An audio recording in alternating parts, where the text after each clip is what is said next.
et sciences, l'urgence d'une nouvelle alliance. Boris Bernabé, bonjour. Bonjour Jean-Philippe Denis. Boris Bernabé, professeur de droit, d'histoire du droit plus précisément, doyen de la faculté droit, économie, gestion de l'université Paris-Saclay. Normes et sciences, c'est un beau lieu Paris-Saclay pour parler normes et sciences. Eh bien justement, tout vient de là. Tout vient de ce que notre faculté droit, économie, gestion est une faculté de belle taille, de belle prestance dans une gigantesque université de sciences dites dures. On oppose toujours les sciences dures aux sciences molles, que l'on préfère souples. Mais ce constat par-delà, c'est-à-dire un constat non pas d'incompréhension, parce qu'on parle avec nos collègues, on devise avec les collègues physiciens, chimistes, médecins, biologistes, enfin, on parle avec eux, mais on ne parle pas toujours le même langage s'agissant de science. Et donc le constat vient de ce qu'aujourd'hui, partant de notre expérience Paris-Sud, bientôt Saclay, de ce qu'aujourd'hui, une université dite de rang mondial ne peut pas faire l'impasse, lorsqu'elle est essentiellement de sciences dures, ne peut pas faire l'impasse sur les sciences humaines et sociales. Le dialogue bien entendu, le dialogue bien compris, est aujourd'hui nécessaire entre toutes les sciences humaines et sociales et les sciences dites dures. Or, chacune de ces sciences, chacun de ces domaines dispose de ses normes. Chacun de ces domaines fonctionne sur des lois, des grandes lois. Et c'est ce qui, au fond, nous a fait réfléchir, nous, à la faculté Jean Monnet, puisque partant du droit de l'économie et de la gestion, qui, au fond, ont des périmètres certes distincts, mais tout de même très approchants,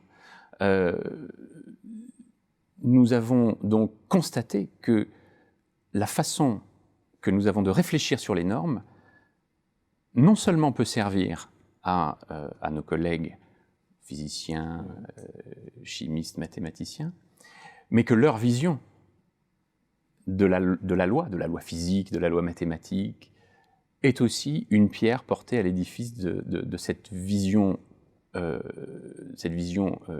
légale ou législative en sciences humaines et sociales. Cette dialectique-là est très, très, très importante, très intéressante. C'est la raison pour laquelle, me semble-t-il, lorsque l'on entend construire une université de ce type, de rang mondial, le dialogue sur les normes et sur les sciences est la nouvelle alliance, l'alliance majeure. J'allais dire, l'alliance sur la loi, enfin, c'est peut-être pas la première qu'on connaisse, mais enfin, elle est en effet majeure. Le grand sociologue Max Weber disait il y a des systèmes de légitimité, le charisme, la tradition, et puis il y a le système rationnel légal. Aujourd'hui, le rationnel, c'est le machine learning, c'est l'intelligence artificielle, on imagine bien que là, entre droit notamment, bien sûr, et sciences, il y a quelque chose de... Le droit, mais pas seulement le droit, l'économie et la gestion sont à la pointe de la réflexion, évidemment, j'allais dire normative, oui, sur ces questions. Questions éthiques. Mais alors, c'est intéressant parce qu'il y a plusieurs degrés.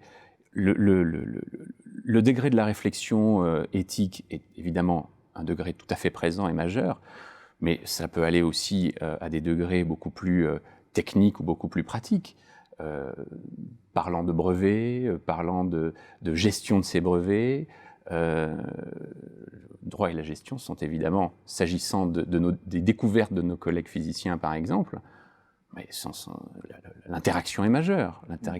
Donc ça va de l'aspect le plus technique, le plus pratique, à l'aspect le plus abstrait, le plus intellectuel, niveau éthique.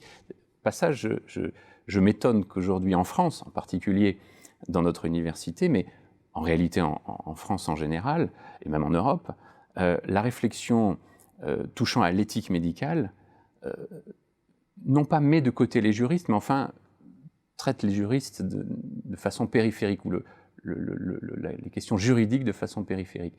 Les spécialistes, disons, reconnus dans la sphère médiatique d'éthique ou de bioéthique ou d'éthique médicale sont des médecins.